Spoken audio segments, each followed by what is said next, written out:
Muy buenos días.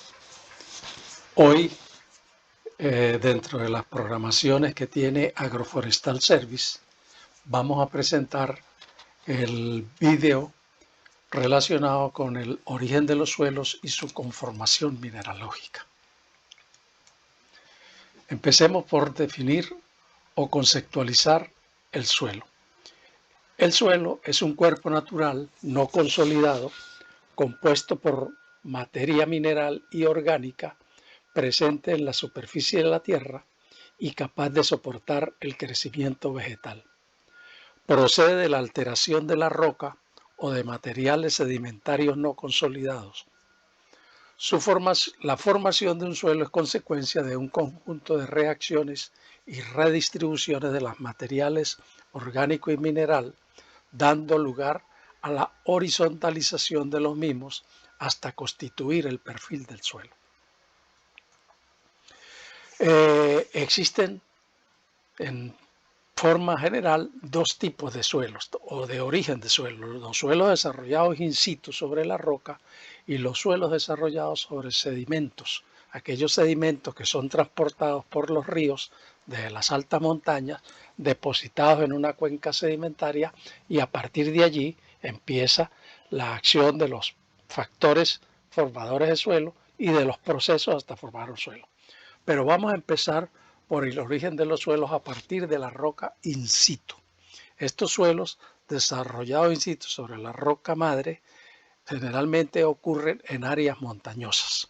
Entonces, sobre las formaciones geológicas de las montañas que están constituidos por rocas diversas, esas rocas pueden ser ígneas, metamórficas o sedimentarias. Dentro de las rocas ígneas tenemos el granito, la diorita, el gabbro, el basalto, la riolita, la pegmatita y otras. Dentro de las metamórficas tenemos los gneiss, las pizarras, esquistos, mármol, cuarcita y serpentinas. Y dentro de las sedimentarias tenemos las diatomeas, calcita, dolomita, yeso y conglomerados. Todas estas rocas tienen una composición mineral definida. Entonces, dentro de las rocas existen minerales primarios, como son los feldespatos, el cuarzo, la biotita, la moscovita, el olivino, los piroxenos, los anfiboles y otros. Y también hay minerales secundarios que provienen de los minerales primarios, pero que se subdividen en dos tipos: los que tienen estructura cristalina, como son las arcillas, entre ellas la caolinita, la morillonita, la hilita, y los materiales amorfos, dentro de los que están las cenizas volcánicas, los óxidos de hierro y aluminio, y otros que también se llaman sesquióxido o hidróxido de hierro y aluminio. Los elementos minerales constituyentes de los minerales primarios son todos aquellos que constituyen la base de la nutrición de las plantas. ¿Cuáles son esos? Son el silicio, el calcio, el magnesio, el potasio, el aluminio, el hierro, el zinc y otros. Todos participan en la nutrición de los seres vivos, principalmente plantas, pero también animales y humanos. Los suelos de origen aluvial son suelos desarrollados sobre sedimentos provenientes de las altas montañas y depositados en cuencas sedimentarias. El origen de los sedimentos ocurre por procesos erosivos de dos tipos: erosión geológica, que consiste en la fracturación de rocas y disolución de minerales primarios, y por erosión antrópica, que es las actividades del hombre. El acarreo de sedimentos es realizado por grandes ríos que nacen en las altas montañas y en su recorrido por la cuenca de ablación llevan consigo los materiales detríticos producto de la erosión. El depósito de los sedimentos, al llegar el río a las zonas bajas con sus aguas cargadas de sedimentos, los deposita en las planicies aluviales siguiendo un orden jerárquico y un patrón sedimentológico, según el tamaño de las partículas, que pueden ser gravas, gravillas, arenas, limos y arcillas. Y sobre estos materiales, una vez depositados, actúan los factores y los procesos formadores de suelo. La composición general de los suelos bien estructurados, en términos generales, un suelo bien estructurado tiene la siguiente composición. Presenta un 45% de material mineral, un 5% de material orgánico y un 50% de espacio poroso. Este espacio poroso en un 25% está constituido por agua, o sea, donde se almacena el agua, y el otro 25% de aire para establecer un equilibrio y funcione en un ambiente aeróbico. Si este 50% de espacio poroso está lleno totalmente de agua, pues el suelo estaría en un ambiente anaeróbico, lo cual no es muy propicio para el desarrollo de la gran mayoría de las especies vegetales. Desde el punto de vista sólido, pues el 95% del material sólido está constituido por la fracción mineral y el 5% por la fracción orgánica. Esta fracción orgánica, a su vez, está constituida por material orgánico fresco, recién depositado sobre la superficie del suelo, producto de los restos de cosecha, por materia orgánica en descomposición, que sería la segunda fracción de la materia orgánica, y por la materia orgánica estabilizada, que es lo que llamamos humus. También dentro de esta fracción orgánica incluimos todos los cuerpos y todos los materiales que constituyen la biología del suelo, la parte microbiológica, mesobiológica y macrobiológica. La mineralogía de suelos es una rama de la geología que constituye la base del conocimiento y comprensión de la formación de los suelos. La mayoría de los suelos están compuestos por materiales minerales inorgánicos que comprenden la fracción sólida pesada. En el suelo existen minerales primarios y secundarios. Los primarios se forman por procesos geológicos, generalmente por meteorización de rocas, y los secundarios por alteraciones y transformaciones de minerales primarios o por precipitación de componentes disueltos de otros minerales. Los minerales secundarios se subdividen en uno, los que tienen estructura cristalina. Estos están conformados principalmente por arcillas del tipo 1,1, 2,1 y 2,1,1. Esta conformación de 1,1 es que tiene una lámina con tetraedro de silicio y una lámina con octaedro de aluminio. Igual los 2,1 tienen dos láminas con tetraedros de silicio y una con octaedro de aluminio.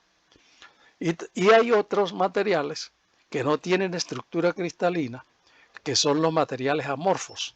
Serían las cenizas volcánicas, los óxidos de hierro y los óxidos de aluminio.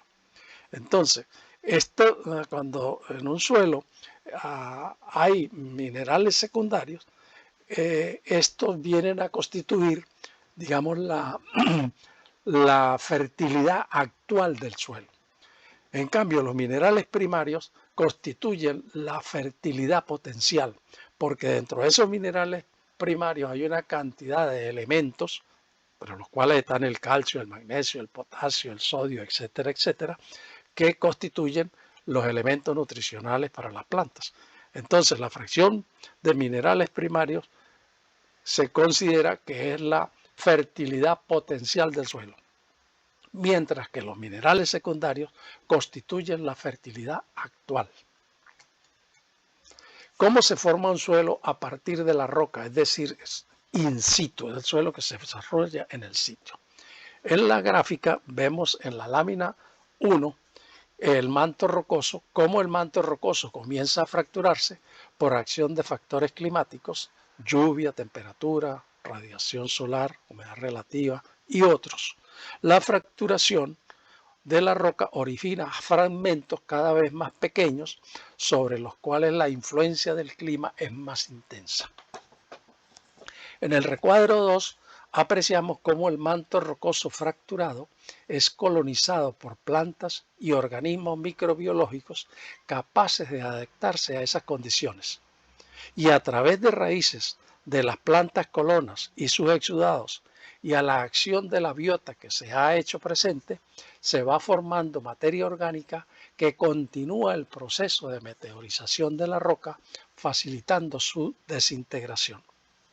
En el recuadro 3, la acumulación de materia orgánica continúa, igualmente de minerales, producto de la desintegración de la roca, lo que permite la formación de horizontes superficiales que se organizan en capas horizontales. Y en el recuadro 4 ya vemos un suelo formado que permite el sostén de la vida vegetal y animal. Este proceso, todo este proceso en la naturaleza es muy lento.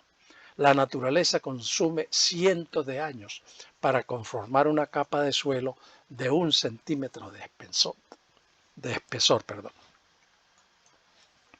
En el caso de los suelos aluviales, ocurre que los materiales sedimentarios, los sedimentos sobre los cuales se forman los suelos, provienen de la alta montaña, y, es decir, del paisaje de montaña y del paisaje de piedemonte, los cuales, por procesos erosivos, estos materiales se van desintegrando en los ambos paisajes por la acción de la lluvia y de otros agentes, y estos materiales sueltos, cuando ocurren fuertes precipitaciones, son arrastrados por las aguas de los ríos que nacen en la cuenca de ablación de las altas montañas y en el paisaje de piedemonte, y son llevados hacia la cuenca sedimentaria, donde son depositados por un orden jerárquico.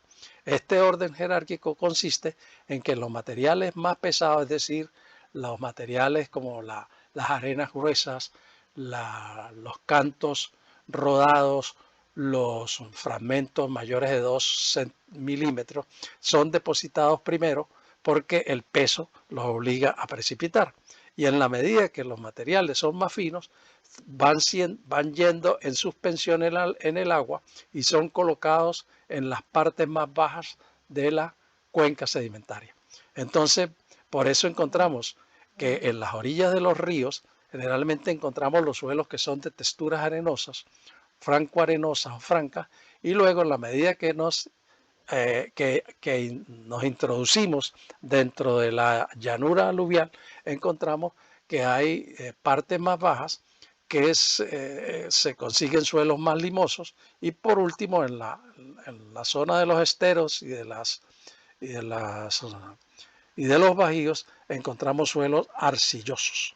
Este patrón sedimentológico normalmente se le da el nombre de fluvio deltaico y obedece a la ley de Stokes, que es la misma ley que tiene que ver con la determinación de la textura por el método de Boyucos en el laboratorio. Entonces los materiales más pesados precipitan primero, y los más finos, que van en suspensión en las aguas de inundación que llegan a las cuencas sedimentarias, son los que se depositan de último. Ahora, ese patrón sedimentológico lo vemos aquí, se repite aquí, lo colocamos. Esto se llama la napa alta de limos de bordamiento, que es lo que llamamos en términos fisiográficos los bancos altos. Luego viene la napa baja de limos de bordamiento, que son los bancos bajos, donde están los suelos franco-arcillo-limosos. En el anterior estaban suelos franco-arenosos, franco-limosos. Después viene en el bajío, donde están los suelos un poco más arcillosos, pero con bastante limos, son los suelos franco-arcillo-limosos y arcillo-limosos. Y por último, la cubeta de cantación o esteros, donde están los suelos arcillosos. ¿Cuáles son los factores formadores de suelos? A finales del siglo XIX, un científico ruso de apellido Dokuchayev, en Rusia, en las estepas rusas, descubrió que los suelos se forman a partir de un sustrato mineral u orgánico, influenciado por otros factores formadores como son el clima, el relieve, los organismos y el tiempo.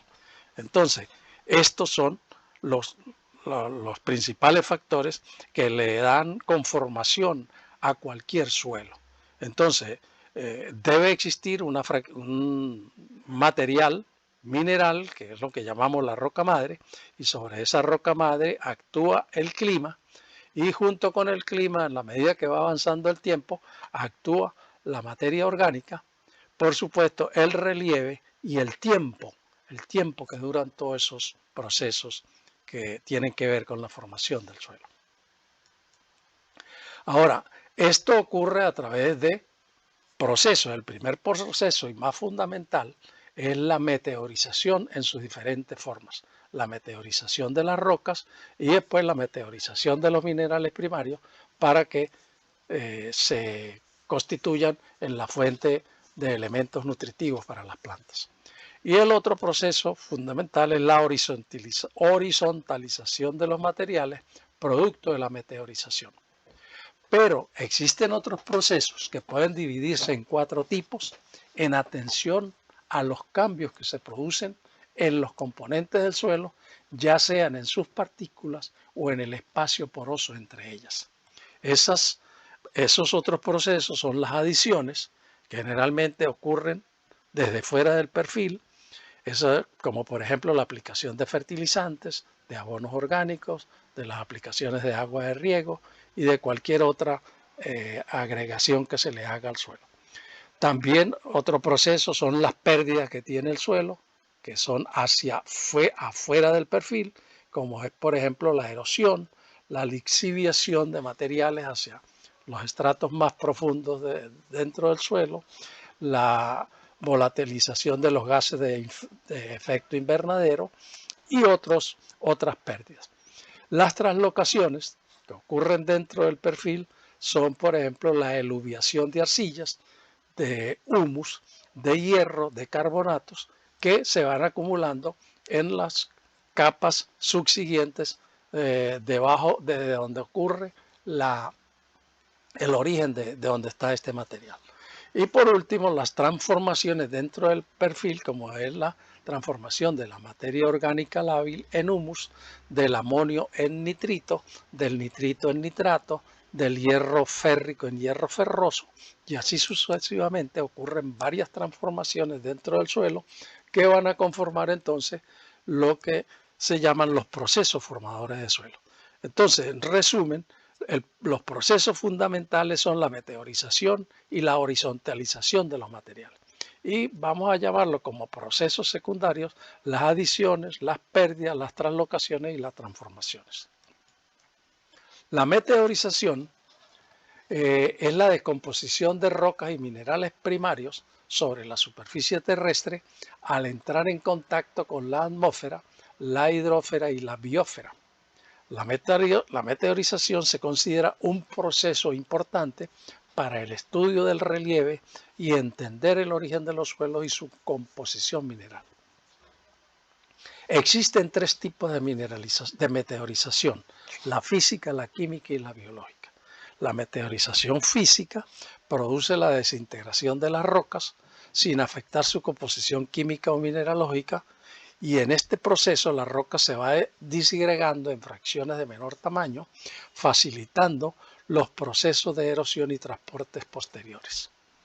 La meteorización química produce transformaciones químicas de las rocas, provocando pérdidas de cohesión y alteración de las mismas, y los agentes más importantes son el agua, el oxígeno y el dióxido de carbono. La meteorización biológica, por su parte, ayuda a la ruptura y alteración de las rocas por la actividad de las raíces de las plantas y de la biota que hace vida en el suelo. Ejemplo de una roca meteorizada: apreciamos en esta lámina que la roca en su exterior se ha oxidado a causa de meteorización química, pero además se ha partido en 2 partes debido a la meteorización física. Esto es una imagen bastante elocuente de lo que es el proceso de meteorización de las rocas, para luego, al desintegrarse completamente, se conviertan en sedimentos que van a dar origen a suelos. Entender y evaluar los procesos formadores de suelos es clave para comprender que el suelo va cambiando en composición y forma a lo largo del tiempo a medida que el suelo evoluciona y madura como consecuencia de la acción de los factores formadores: material parental, clima, relieve, organismos, tiempo y hombre. Componentes generales del suelo.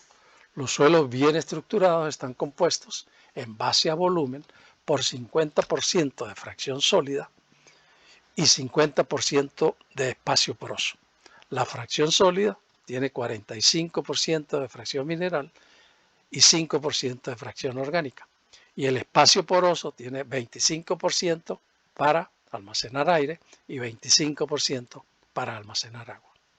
El material sólido está formado por partículas minerales de diferentes tamaños, en los que está la arena, que tiene un tamaño entre 50 y 2000 micras, el limo, que tiene un tamaño entre 2 y 50 micras, las arcillas, que tienen tamaños menores de 2 micras, y los fragmentos rocosos, que tienen tamaños mayores a 2000 micras. Y también el material sólido tiene una parte orgánica que está constituida por carbono orgánico, por las raíces de las plantas y por los organismos que hacen vida. Del material sólido, la arcilla y la materia orgánica determinan las propiedades físicas, químicas y biológicas de los suelos. Mineralogía de suelos. Los minerales del suelo son cristales inorgánicos de origen natural con composición química definida. Por ejemplo, el mineral terrestre más común es el cuarzo, pronunciado como cuarzo alfa. Alfa se refiere a la forma cristalina. Además de minerales, en el suelo también hay fragmentos de rocas con tamaños mayores a 2 milímetros. Estos fragmentos se diferencian de los minerales en que son compuestos minerales formados por mezclas de varios minerales individuales. Ejemplo, el granito. El granito es una roca ígnea que constituye la mayoría de suelos. Se compone de la mezcla de 4 minerales: cuarzo, feldespatos, anfiboles y micas, los cuales, debido a la meteorización e intemperismos continuados, se encuentran en suelos como minerales meteorizables, formando parte de la fertilidad potencial del suelo. Elementos esenciales y beneficios.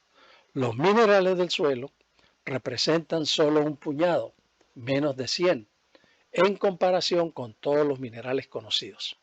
Su comportamiento al interactuar con la solución del suelo, el aire del suelo y la materia orgánica tiene gran influencia en las características químicas de los suelos. Los minerales del suelo son la fuente natural de elementos nutrientes de las plantas, las cuales requieren un mínimo de 18 elementos para completar su ciclo de vida: carbono, hidrógeno y oxígeno, que conforman el 95% de la materia seca de las plantas. Estos los obtienen del aire y del agua, mientras que los 15 restantes, nitrógeno, fósforo, potasio, calcio, magnesio, azufre, sodio, hierro, manganeso, cobre, zinc, boro, cloro, molibdeno y níquel, que conforman solo el 5% de la materia seca, los obtienen del suelo y de la adición de fertilizantes, abonos y otras enmiendas. 4 elementos adicionales, como son 5, como son el silicio, el selenio, el cobalto, el vanadio y el titanio, considerados hasta ahora elementos benéficos, son esenciales para algunas plantas. Cortezas terrestre y oceánica. El globo terrestre está compuesto por 2 litologías principales: la corteza oceánica, compuesta principalmente por rocas ígneas, máficas y ultramáficas, muy ricas en hierro y magnesio, como por ejemplo el basalto y la riolita. La corteza continental está compuesta por rocas ígneas, metamórficas y sedimentarias, ejemplos el granito, el gneiss y la calcita. Los suelos se desarrollan a partir de las rocas de la corteza continental, conformada en un 85% por rocas ígneas y metamórficas y en un 15% por rocas sedimentarias. Los minerales derivados directamente de procesos geológicos y geoquímicos en la corteza terrestre se denominan minerales primarios. Las partículas minerales del suelo son, por orden de tamaño, las arenas, yendo de mayor a menor, las arenas, los limos y las arcillas. Las arenas tienen tamaños entre 0.05 y 2 milímetros de diámetro. Los limos de 0.002 a 0.05 milímetros. Y las arcillas tienen un tamaño menor a 0.002 milímetros. También existen otras fracciones minerales del suelo, que son las partículas con tamaños mayores a 2 milímetros, las cuales reciben el nombre según su tamaño, de mayor a menor: pedregón, piedra, guijarro, grava y gravilla. Podemos apreciar en la lámina la diferencia en tamaño de cada una de las partículas primarias. Entre la arena y el limo y la arcilla vemos el tamaño un poco exagerado acá como fines de representación de la arena en comparación con el limo y en comparación con la arcilla. Esto es muy importante de considerar, porque de esto depende lo que llamamos la textura, que es la propiedad que forma la granulometría del material de suelo. Los tipos de rocas a partir de los cuales se forman los suelos son rocas que están constituidas por minerales primarios, y esas son las rocas ígneas, las metamórficas y las sedimentarias. Las rocas ígneas se forman a partir del magma, las metamórficas se producen a partir de otras rocas que pueden ser ígneas, sedimentarias o mismas metamórficas, y las rocas sedimentarias que se forman a partir de sedimentos que en alguna manera son consolidadas por agentes cementantes que garantizan su dureza. Las rocas ígneas se forman cuando el magma volcánico se enfría y solidifica. Se clasifican en intrusivas, formadas dentro del interior de la litósfera, y las extrusivas, fuera de la litósfera, cuando son expulsadas de los volcanes. Las rocas metamórficas se generan a partir de rocas ígneas, rocas sedimentarias e incluso rocas metamórficas, al estar sometidas a aumentos de presión y temperatura, con lo que experimentan cambios en la composición mineral y química, y la mayoría presentan laminación. Las rocas sedimentarias se forman por acumulación de sedimentos constituidos por partículas de diversos tamaños que son transportadas por agua, hielo o viento. Todas estas partículas son sometidas a procesos físicos y químicos, dando lugar a materiales consolidados. Todas las rocas están constituidas por minerales primarios. Los minerales primarios son compuestos químicos inorgánicos naturales de consistencia sólida, con estructura cristalina definida y composición química específica. Los principales minerales primarios que constituyen las rocas son los podemos dividir en dos grupos, en tres: los aluminosilicatos, los ferromagnesianos, los materiales ricos en hierro y los materiales ricos en fósforo. Los aluminosilicatos son el cuarzo, la ortoclasa, la plagioclasa, la moscovita, la biotita y los feldespatos. ¿Por qué le decimos aluminosilicatos? Porque la base principal son el aluminio y el silicio. Bien, y vemos aquí en la ortoclasa es un aluminosilicato de potasio. La plagioclasa es un aluminosilicato de calcio y sodio. La moscovita, un aluminosilicato de potasio. La biotita es un aluminosilicato de hierro, magnesio y potasio. Y los feldespatos los hay de potasio, de calcio y de sodio. Por su parte, los minerales ferromagnesianos son silicatos, en el caso de los anfiboles, silicatos de calcio, hierro y magnesio, Los piroxenos, igual que los anfiboles, son silicatos de calcio, hierro y magnesio. El olivino es un silicato de hierro y magnesio. La albita es un silicato de sodio y potasio. La magnetita, que es un material muy rico en hierro, es un óxido ferroso. Y el apatito, que es el fosfato cálcico.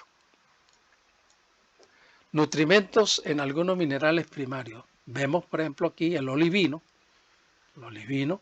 que es un material rico en magnesio, en hierro y en silicio. Esto es muy interesante saberlo porque esto nos da idea de dónde provienen los elementos nutritivos para las plantas. El piroxeno está constituido por calcio, magnesio, hierro y silicio. La plagioclasa, que es un feldespato, está constituida por calcio, sodio, aluminio y silicio. La biotita tiene magnesio, potasio, hierro, aluminio y silicio. El anfibol tiene calcio, magnesio, hierro y silicio. El cuarzo tiene puro silicio, el cuarzo puro. Por supuesto, si es un cuarzo con impureza, pues puede tener otro elemento, puede tener de repente potasio, puede tener aluminio. La ortoclasa tiene potasio, aluminio y silicio. Y la moscovita tiene potasio, aluminio y silicio. Entonces, todos estos minerales primarios tienen sus propiedades, como son el color, la estructura, el brillo, la dureza, la consistencia y la transparencia. Y esa propiedad es lo que permite distinguirlos en campo. Las rocas ígneas intrusivas y su composición mineral. Las rocas ígneas, las más importantes son el granito, la granodiorita, la diorita, el gabbro, peridotita, sienita, pórfidos, pegmatita y anortosita. Cada una de esas rocas tiene una composición mineral definida. Por su parte, el granito tiene feldespatos, cuarzo, mica y plagioclasas. La mayoría de las rocas de la corteza terrestre continental está constituida por granito. La granodiorita es muy similar al granito, pero con menos contenido de feldespato. La diorita es muy similar al granito, pero con granos oscuros. ¿Por qué tiene granos oscuros? Porque la granodiorita es formada por magma granítico y por magma basáltico. Y el basalto, que es una roca ígnea extrusiva, presenta un color negro característico. Entonces, al haber parte de basalto dentro del material de la diorita, le proporciona ese color oscuro. El gabbro, por su parte, está constituido por los minerales primarios plagioclasa y piroxenos y es considerado como un granito negro.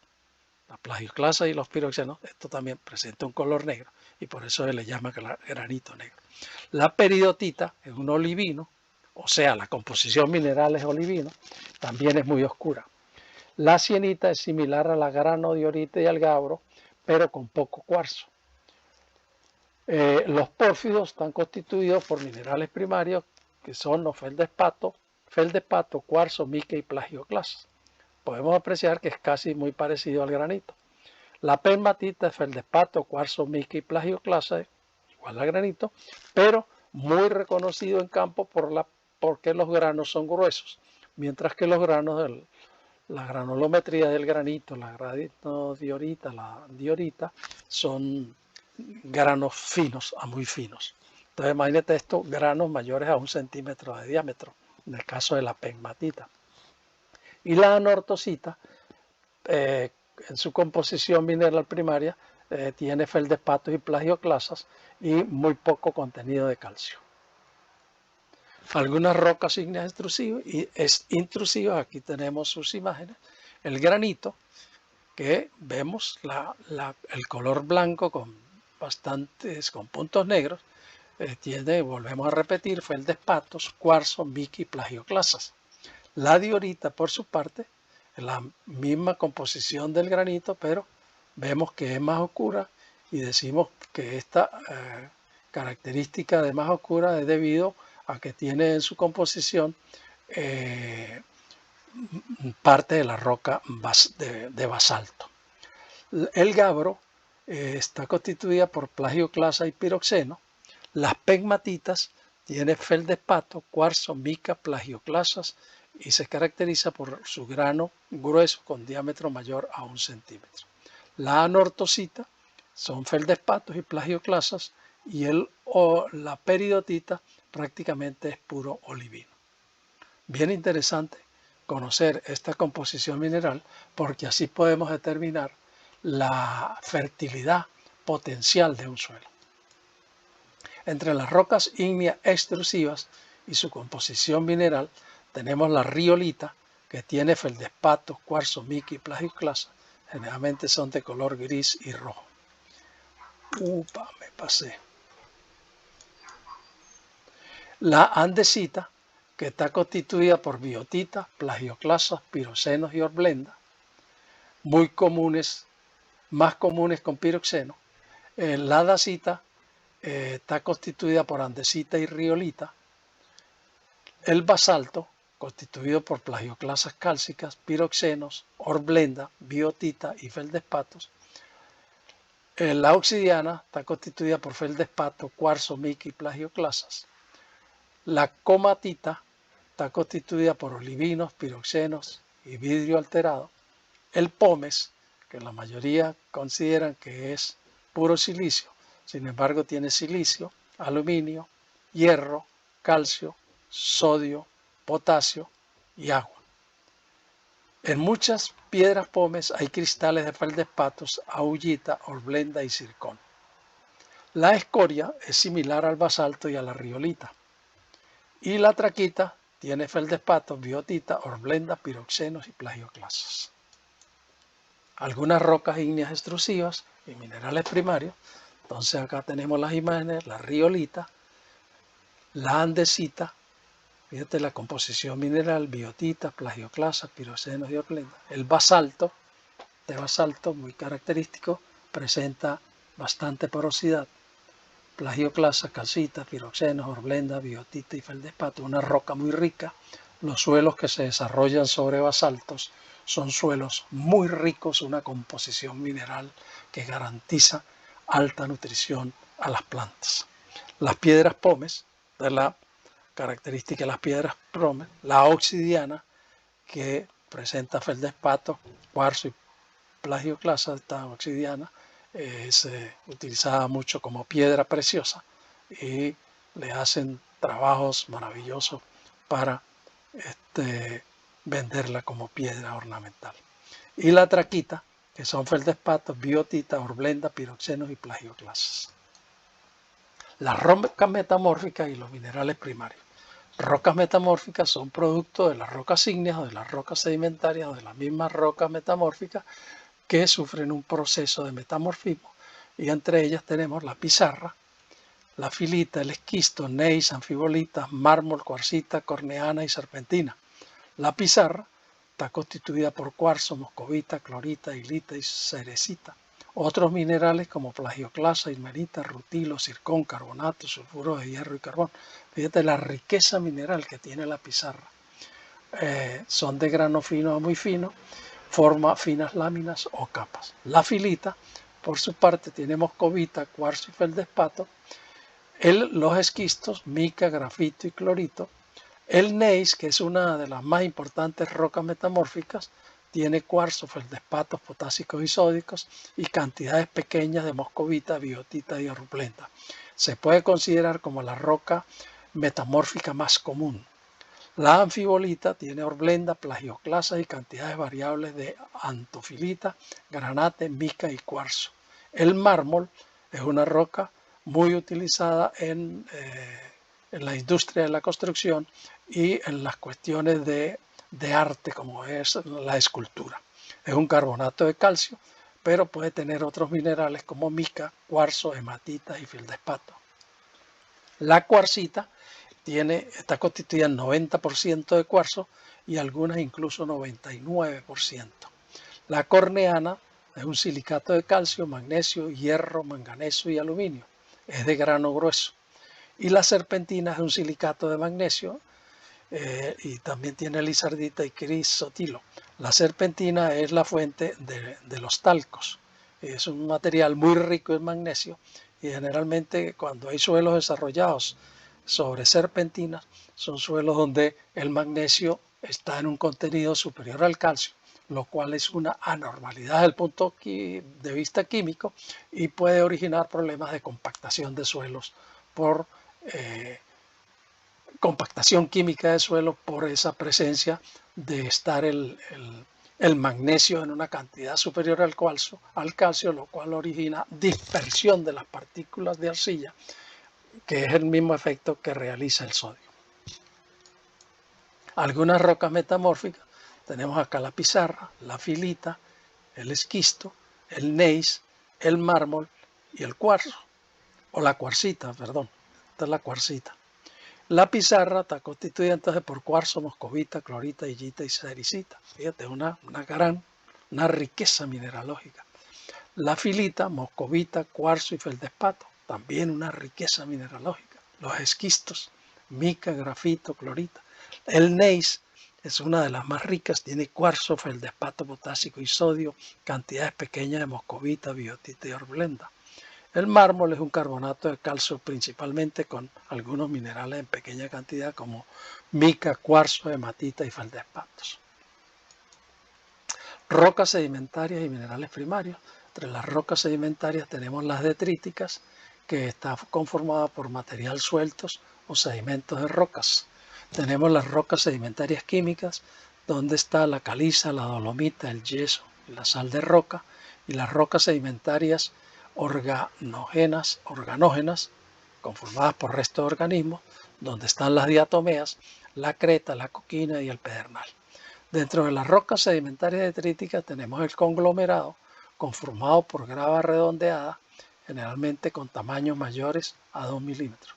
La brecha, que es una grava angulosa, también con tamaño mayor a 2 milímetros. La arenisca de cuarzo, constituida por arena, con tamaño entre 0,06 a 2 milímetros. La arcosa, que son arenas también, y tiene arena de cuarzo con un 25% de feldespatos. La grauvaca son arenas con 25% de fragmentos de rocas. La limolita, que es un lodo conformada principalmente por limos con tamaños menores a 0,06 milímetros. La lutita y las argilitas es un lodo que constituye arcillas que tiene tamaño menor a 0,06 milímetros. Las rocas sedimentarias químicas, la calcita, que es básicamente puro carbonato de calcio, la dolomita, que es un carbonato doble de calcio y magnesio, el yeso, que es un sulfato de calcio hidratado, y la sal de roca, que es cloruro de sodio. Las rocas entonces sedimentarias tenemos acá imagen de lo que es un conglomerado, lo que es una brecha, lo que es una arenisca, la arcosa, que es como una arenisca, pero que tiene 25% de feldespatos, lo cual es garantía de que puede aportar bastantes elementos nutritivos. La limolita, que es un lodo consolidado que da origen a partículas de limo, y la lutita, que también es un lodo consolidado que puede dar origen a las arcillas. Generalmente las lutitas pueden ser de color grisáceo o pueden ser de color rojizo. Cuando son de color rojizo es porque ya son lutitas muy evolucionadas que están en un proceso de fracturación, y ese color rojo es proporcionado por la liberación del hierro de los minerales que tienen hierro, y entonces pintan a toda la superficie del material de color rojizo. Los minerales secundarios del suelo, que tienen el tamaño de las arcillas, que es menor a 0,002 milímetros, representan la fertilidad actual del suelo y se dividen en dos tipos. Los minerales con estructura cristalina, que son las arcillas 1 a 1. 1 a 1 significa que tienen una lámina tetraédrica de silicio y una octaédrica de aluminio. Allí están la caolinita y la aloicita. Las arcillas 2 a 1, con dos láminas tetraédricas de silicio y una octaédrica de aluminio, aquí tenemos a la hilita, a la vermiculita y a la montmorillonita. Y las arcillas 2, 1 a 1, con 2 láminas tetraédricas de silicio y 2 octaédricas de aluminio. Aquí tenemos a la clorita. Dentro de los minerales amorfos, esto de las arcillas son los minerales con estructura cristalina, y los minerales amorfos están conformados por cenizas volcánicas, principalmente alófana y mogolita, por óxido de aluminio, gigsita, bohemita y corindón, y por óxidos de hierro, hematita, goetita y magnetita. Vemos acá ya un perfil de suelo con sus horizontes genéticos. Apreciamos cómo en la parte superficial este suelo, esta capa superficial se le denomina horizonte A. Después viene otra capa con ciertas diferencias en cuanto a estructura de suelo, a color, a consistencia. Y después tenemos otra capa que es el horizonte C, que está constituido principalmente por fragmentos de rocas que en el proceso de meteorización de la roca, que esta es la parte que está más cerca a la roca consolidada, que es el horizonte R. Entonces podemos apreciar entonces que tenemos el horizonte A, el horizonte B, el horizonte C y el horizonte R. Esto es lo que se llama un perfil de suelo. Este concepto de perfil del suelo es lo que permite a los edafólogos hacer los estudios y la caracterización de los suelos.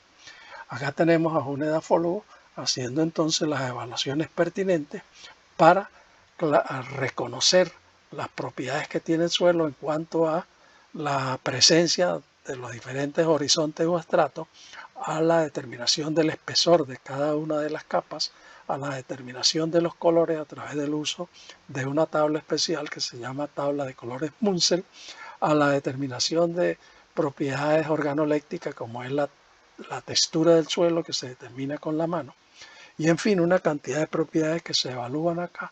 Se toman muestras luego de cada una de las capas y se envían a un laboratorio especializado para que haga las convenientes determinaciones tanto químicas como físicas como biológicas.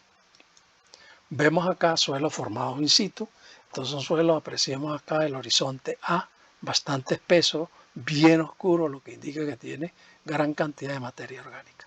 Luego tenemos un horizonte B, que es un horizonte que tiende a ser de color rojizo, no tiene tanta materia orgánica como el horizonte C, pero es un horizonte donde han ocurrido traslocaciones, ha habido lavado de material de acá hacia acá, aquí se han acumulado arcillas y por eso acá se le pone esta simbología de BT1, que quiere decir horizonte argílico de acumulación de arcilla eluvial, que aquí se colocó y se llama arcilla iluvial.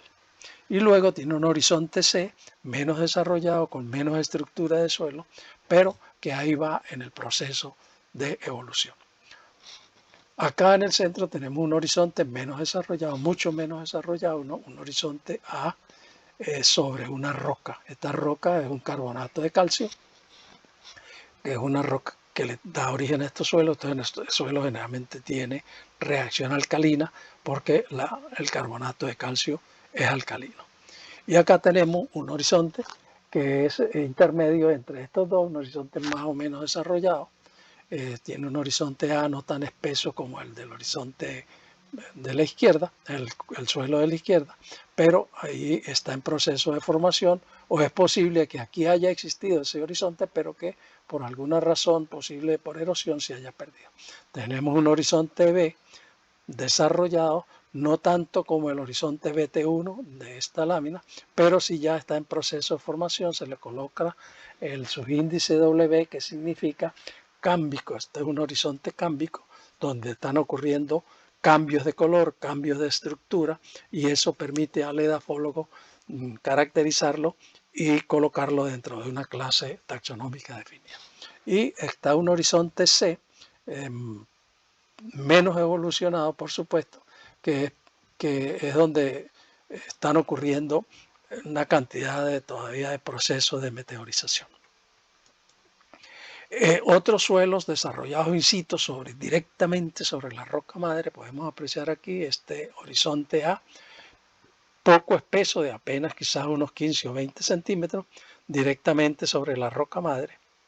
E igual al lado derecho tenemos un horizonte A un poco más espeso directamente sobre la roca madre que está en un proceso de fractura, igual que en el suelo de la izquierda.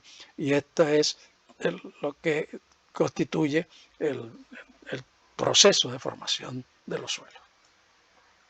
Podemos ver acá un suelo in situ bien desarrollado. Este es un suelo de la zona montañosa de los páramos andinos venezolanos, donde apreciamos un horizonte A, un horizonte E. Este suelo es tan evolucionado que ya ha venido perdiendo parte de su composición, se ha perdido materia orgánica, se ha perdido hierro, se ha perdido silicio, que se va lavando y se va acumulando en las capas inferiores. Entonces este es un suelo bastante evolucionado donde ha habido gran lixiviación o pérdida de nutrientes dentro de las capas superiores y los suelos van perdiendo su fertilidad porque se van desmineralizando. Por su parte, suelos formados sobre sedimentos aluviales, vemos acá, este es un suelo aluvial donde vemos un horizonte A bien desarrollado, un poco compacto quizás por el laboreo. Tenemos una capa, puede estar aquí hasta acá, que sería el horizonte B, y luego otro horizonte B, y por último un horizonte C. Entonces este es un suelo aluvial que presenta como si no tuviera una buena estructura de suelo, pero lo que nos interesa aquí mostrar es que es desarrollado sobre sedimentos aluviales. Este es otro suelo desarrollado sobre sedimentos aluviales en una cuenca sedimentaria e incluso se aprecia el agua, que es lo que llamamos el agua freáticas, las aguas que están dentro del suelo, que continúan alimentando los acuíferos subterráneos, pero acá quizás por problemas de compactación o porque esta zona está muy cerca de los ríos, durante los periodos lluviosos el agua entra a través de las capas y se acumula en el suelo. Bueno, señores, esto es todo lo que teníamos que decir sobre la mineralogía de los suelos y esperamos contar con su presencia para próximas presentaciones. Muchas gracias.